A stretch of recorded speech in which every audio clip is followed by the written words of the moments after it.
He walked into the store just to look, and walked out in handcuffs because he was black. Narrated by an elderly woman. I am 82 years old now, and my hands tremble when I hold a cup of tea. The doctor says it is just age, but I know better. Some tremors do not come from age, they come from memory. That afternoon, the one I am about to tell you about, lives inside my bones. I carry it with me the way some people carry photographs in their wallets. Only mine is not paper, it is sound, smell, fear, and shame. My name is Margaret Louise Carter. Most people call me Maggie. Back in those days, I lived alone in a small brick house just 2 blocks from Jefferson Street. That neighborhood used to be lively bakeries on corners, children playing hopscotch on cracked sidewalks, old men arguing about baseball on benches outside the barber shop. And at the center of it all stood Henderson's department store. That store had been there longer than most of us had been alive. 3 wide glass windows displayed mannequins dressed in clothes too fancy for everyday people like me. Inside, the smell of polished wood and cheap perfume hung in the air like a memory that refused to leave. I went there every Thursday. Not because I needed anything. Because at my age, routine becomes your anchor. That particular Thursday began like any other. I woke up early, just before sunrise, the way old folks do. My knees complained as I sat up, and I whispered my usual prayer. Thank you, Lord, for another day. The kettle whistled, the radio murmured old gospel songs, and sunlight crept slowly across the kitchen table. Nothing about that morning warned me. Nothing told me I was about to witness something that would change how I saw the world, and myself. By 10:30, I had put on my best cardigan, the blue one with the pearl buttons, and stepped outside. The air carried that cool edge that comes just before autumn settles in. Leaves skittered across the sidewalk like tiny frightened animals. Jefferson Street was busy. Mothers pushing strollers. Teenagers laughing too loudly. Delivery trucks unloading crates of produce. Life, ordinary and loud. I remember thinking how beautiful it all felt. That is the cruel thing about days that become tragedies. They always start out looking normal. When I reached Henderson's, I paused like I always did, adjusting my purse strap and smoothing my hair. Old habits. Old pride. The glass doors opened with a soft whoosh as I stepped inside. Immediately, I noticed him. He stood near the entrance, just off to the right, by the display of wristwatches. A young man. Tall, taller than most, with broad shoulders and careful posture, as if he were trying to make himself appear smaller than he really was. He wore a gray hoodie, clean but worn at the cuffs, and a pair of jeans that fit him just right. His sneakers looked nearly new. But what I remember most was his expression. Not nervous. Not suspicious. Just curious. Like someone who had stepped into a place he did not often visit, but wanted to understand. He leaned slightly toward the glass case, studying the watches as if time itself were something precious he was trying to figure out. I did not know his name then, but I would learn it soon enough. And I would never forget it. "Morning, Miss Maggie," called Linda, the cashier near the front registers. Linda had worked there nearly 20 years. She always wore bright lipstick and big hoop earrings. Her smile could warm even the coldest morning. "Morning, sweetheart," I replied, waving gently. I noticed something strange as I passed her. She was not smiling at the young man. In fact, she was watching him. Not casually. Carefully. Like a hawk watches a rabbit. At the time, I brushed it aside. People watch strangers all the time. Especially in stores. That is just how things work. Or so I told myself. I walked deeper into the store, letting my fingers trail along racks of sweaters I had no intention of buying. It was my ritual. Browse, breathe in the quiet, maybe pick up a pair of socks if they were on sale. But even as I moved through the aisles, I kept noticing movement in the corner of my eye. Employees whispering. Glances being exchanged. And always directed toward that young man. After a few minutes, I found myself drifting back toward the front. Not because I needed anything, but because something inside me felt unsettled. Like the air had shifted. When I reached the watch display again, the young man was still there. He had not touched anything, not opened the case, not moved suspiciously. He simply looked. His reflection shimmered faintly in the glass, and I noticed how young he truly was. No older than 22, maybe 23. Old enough to be my grandson. That thought landed heavy in my chest. He caught my eye briefly and gave a polite nod. I nodded back. And in that small moment, just a simple exchange between strangers, I saw kindness in his face. Respect. The kind young people still show elders when they are raised right. I remember thinking, that boy was taught well. If only I had known what was coming next. Sir, came a sharp voice from behind him. Store manager Reynolds. Now Reynolds was a man I had known for years. Tall, stiff-backed, always dressed in perfectly pressed shirts. His smile never reached his eyes. The young man turned slowly. Yes, sir, he answered, voice calm and steady. Reynolds folded his arms. Can I help you with something? The question sounded polite. But the tone was not. It carried suspicion like a shadow. The young man hesitated just slightly before answering. I was just looking at the watches, sir. Just looking. 3 simple words. Words that should have ended the conversation right there. But they did not. Reynolds glanced briefly toward Linda at the register. She gave the smallest nod, almost invisible unless you were paying attention. And I was paying attention. Because suddenly, everything felt wrong. Well, Reynolds said, his voice tightening. We've had issues with merchandise going missing lately. The young man blinked once, confusion flashing across his face. I understand, sir, he replied carefully. But I haven't touched anything. His hands remained visible at his sides. Open. Still. Respectful. I shifted my weight, my heart beginning to beat faster than it should for a quiet Thursday morning. I wanted to speak. To say something. But what? What could an old woman possibly say that would matter? So I stayed silent. And that silence is something I have regretted every day since. Reynolds reached for the phone behind the counter. I think we'll just have someone come take a look, he muttered. The young man stiffened slightly. Sir, he said more firmly now, I didn't do anything. But Reynolds did not answer. He dialed. And as I stood there, frozen between fear and disbelief, I heard the words that would echo in my memory for the rest of my life. Yes. I need an officer at Henderson's department store. A pause. Then, yes, possible shoplifting. My breath caught in my throat. Possible shoplifting. Against a boy who had done nothing more than stand and look at a watch. A boy whose only crime, as I would soon understand, was the color of his skin. And in that moment, standing under the cold fluorescent lights of Henderson's, I realized something terrible was unfolding right before my eyes. Something that would leave that young man in handcuffs, and leave me carrying guilt for the rest of my years. He walked into the store just to look, and walked out in handcuffs because he was black. Narrated by an elderly woman. By the time the police car doors slammed shut that afternoon, the sound echoed through my chest like thunder trapped in a jar. I remember standing there on the sidewalk outside Henderson's, my purse clutched so tightly that my fingers turned white. People gathered in small clusters, whispering the way folks do when something ugly happens and nobody wants to say it out loud. The young man, the boy really, sat in the back of the police car. His wrists were cuffed behind him. His head tilted slightly forward, not in defeat, but in disbelief. That look. I still see it when I close my eyes at night. Not anger. Not rage. Just confusion. Like the world had suddenly stopped making sense. I did not go home right away. Most people drifted off after the police drove away. The store doors reopened as if nothing had happened. Customers walked in and out again, carrying bags, chatting about sales, living their lives. But I stayed. I sat down on the bench outside the pharmacy next door and stared at the empty street where the police car had been moments before. Something inside me would not settle. It was like a stone had been dropped into my stomach. Heavy, cold, unmoving. Miss Maggie. I turned to see Mrs. Alvarez from the bakery, wiping flour from her hands onto her apron. You all right? She asked gently. I nodded automatically. Yes, I'm fine. But I was not fine. Not even close.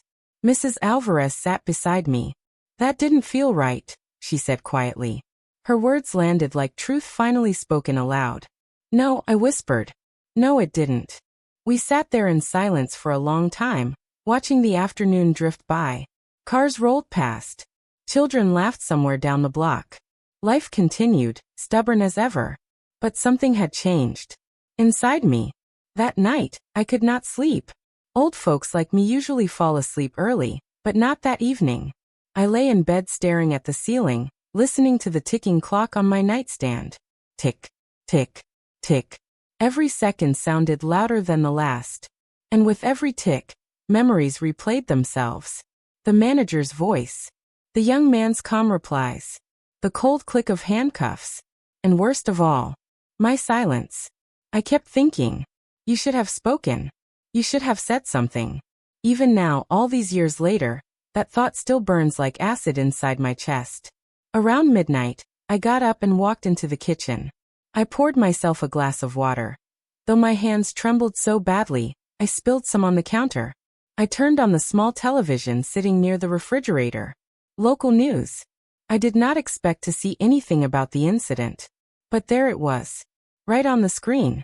Young man arrested in suspected shoplifting incident at Henderson's department store.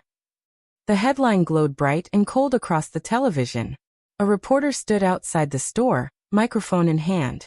Authorities responded earlier today to reports of possible theft at Henderson's department store, she said. A suspect was taken into custody. Store officials claim merchandise had been reported missing earlier this week. Claimed. Reported. Possible. So many uncertain words used to justify certain punishment. They showed a short clip, grainy footage captured by someone's phone. And there he was. The young man.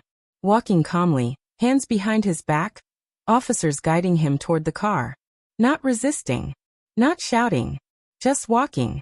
Like someone who still believed reason would win in the end. I pressed my hand against my mouth.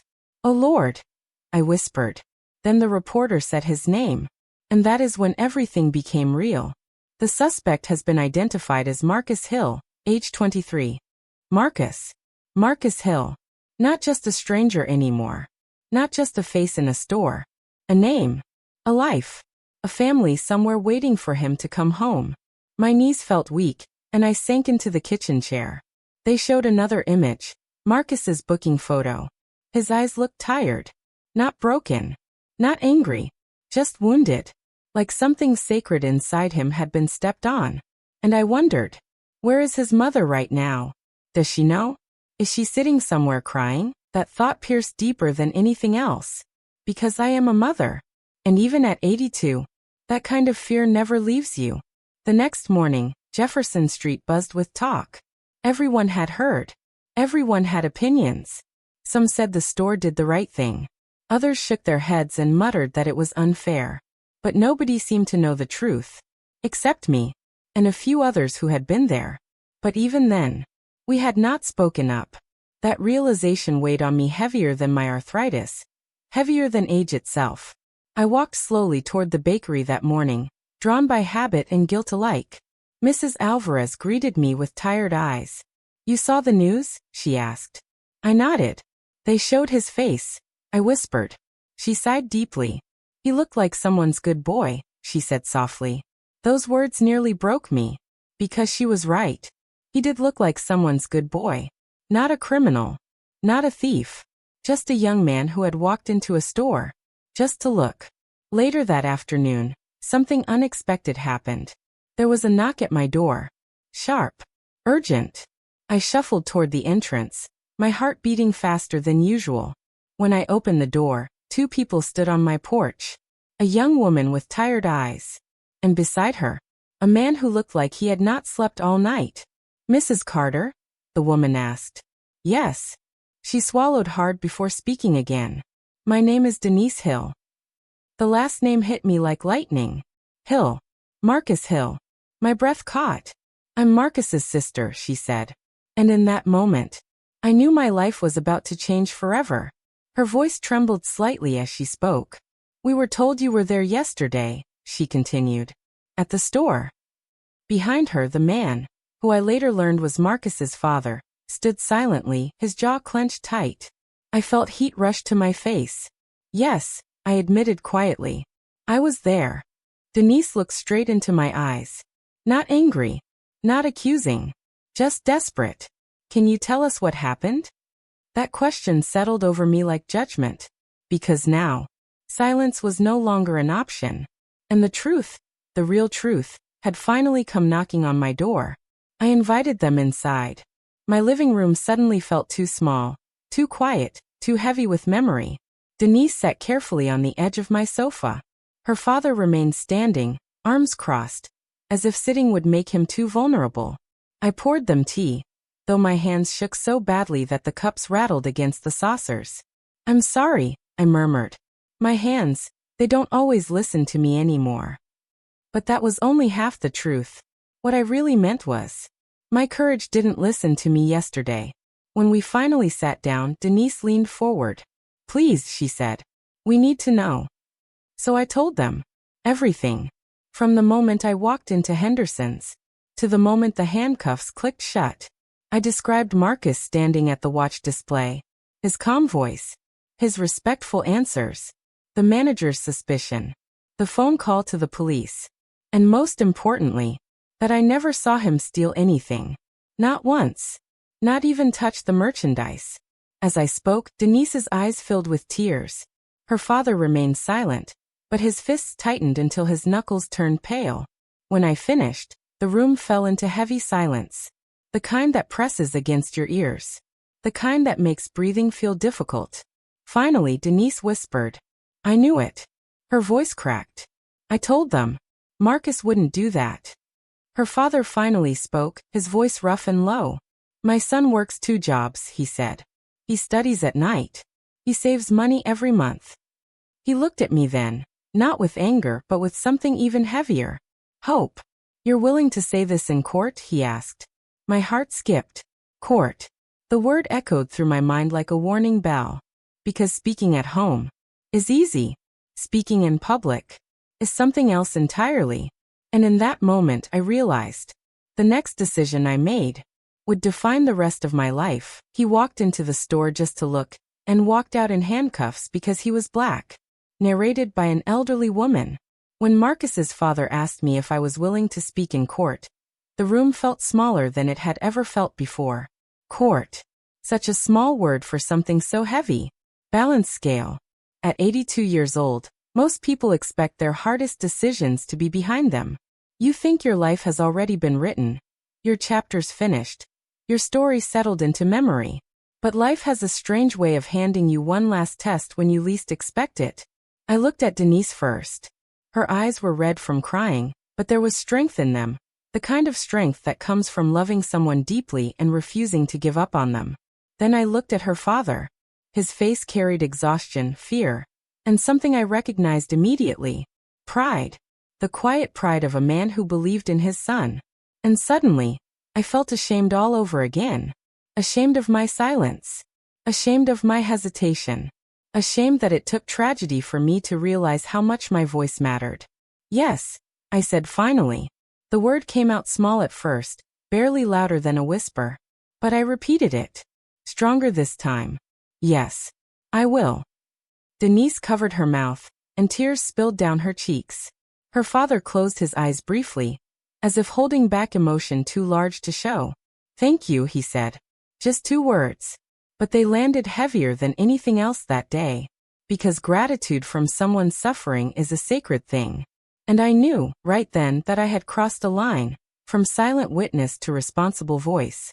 The days that followed felt longer than any I had lived before. Marcus remained in custody. That alone felt wrong. Every morning, I woke with the same thought. A boy is sitting in a cell, for looking at watches. That thought haunted me. I met with a lawyer named Mr. Benjamin Clark, a tall man with silver hair and kind eyes. He listened carefully as I told my story again. Every detail. Every word. Every moment of hesitation. You never saw him take anything? He asked. Not once, I answered. You're certain? Yes. He nodded slowly. That matters, he said. Then he leaned forward slightly. But you should know speaking in court can be difficult. I smiled faintly. Son, I said. I've lived through funerals, wars on television, and the loss of people I loved. I can handle difficult. He smiled back, not politely but respectfully. And that respect gave me courage I didn't know I still had. Court day arrived faster than I expected. The courthouse stood tall and gray against the morning sky, its stone steps worn smooth by decades of footsteps. Justice had walked those steps many times, but so had injustice. That truth sat heavy in my chest. I climbed the steps slowly, gripping the railing. My knees protested with every movement, but I refused to stop. Inside, the air smelled like paper, wood polish, and tension. Marcus sat at the defense table. When I saw him again, something inside me twisted painfully. He looked thinner, more tired. But when his eyes met mine, he gave a small nod, just like the first time we had seen each other in the store. That same respectful nod. That same quiet dignity. I nodded back. And in that moment, I made myself a promise. I will not stay silent again. The trial began. Store manager Reynolds took the stand first. He spoke confidently, describing his suspicion, his concerns, his decision to call the police. I believed merchandise was at risk, he said. Believed. Not saw. Not proved. Believed. That word echoed through the courtroom like thunder. The prosecutor showed store inventory reports, pointing out missing items from previous days. But none, not one, was tied directly to Marcus. Still, suspicion filled the room like smoke. Then the judge called my name. Margaret Louise Carter. My heart pounded so loudly I thought everyone could hear it. I walked slowly to the witness stand. Each step felt like crossing a bridge between fear and courage. Do you swear to tell the truth? The clerk asked. I do, I answered. And I meant it with every breath in my lungs. Mr. Clark approached gently. Mrs. Carter, he began, were you present at Henderson's department store on the day Marcus Hill was arrested? Yes. Can you tell the court what you observed? So I told them. Everything. Again. But this time louder. Clearer. Without hesitation. I saw him standing at the watch display, I said. He was looking. Not touching. Not hiding anything. The courtroom remained silent. I never saw him take anything, I continued. Not once. I felt tears forming in my eyes, but I refused to let them stop my words. He was respectful, calm, patient, and he did exactly what any customer has the right to do. My voice shook then, but not from fear, from truth. The prosecutor stood to cross-examine me. Mrs. Carter, he said, at your age, is it possible you missed something? A few people shifted uncomfortably in their seats. I lifted my chin slightly. My age, I replied, means I've had 82 years of watching people, and I know what I saw. A ripple of quiet approval moved through the room. And what did you see? He pressed. I saw a young man treated like a criminal without proof. Silence followed. Heavy, meaningful, unavoidable. Then came the moment none of us expected. The defense attorney requested that store security footage be reviewed again, frame by frame. The courtroom lights dimmed. The screen flickered. And there it was. Marcus standing exactly where I had described. Looking. Waiting. Hands visible. Never reaching into the display. Never hiding anything. Never stealing. Minutes passed on the recording. Nothing happened. Nothing suspicious. Nothing criminal. Just a young man. Looking at watches. The room remained silent until the video ended. And in that silence, truth finally spoke louder than suspicion. The verdict came 2 days later. I sat beside Denise in the courtroom, holding her hand tightly. Marcus stood at the front, shoulders straight, face calm but tense. The judge spoke slowly, carefully. Based on the evidence presented, this court finds the defendant. A pause. The longest pause of my life. Not guilty. Denise collapsed into tears beside me. Marcus closed his eyes briefly, relief washing across his face like sunlight after rain. His father bowed his head, shoulders shaking silently. And I cried too. Not just from relief, but from release. Because for the first time since that terrible day, I felt the weight inside my chest begin to lift. But freedom did not erase what had happened. Marcus had lost days of his life. Days he would never get back. Days spent behind bars, wondering how a simple trip to a store turned into handcuffs. After the trial, Marcus walked toward me. Slowly. Respectfully. Just like before. Thank you, ma'am, he said. His voice was steady, but emotion trembled beneath it. I shook my head gently. I should have spoken sooner, I whispered. He smiled softly. You spoke when it mattered. Those words stayed with me, because forgiveness from someone harmed is one of the most powerful gifts a person can receive. Years have passed since that day. Jefferson Street has changed. Henderson's department store eventually closed its doors. New buildings stand where old ones once did. Time moves forward, whether we are ready or not. Marcus went on to finish his studies. Last I heard, he became a teacher. A good one. The kind who tells his students to ask questions, to think carefully, and to stand up when something feels wrong. Sometimes he visits me. Yes, even now. He calls me Miss Maggie, just like the others used to.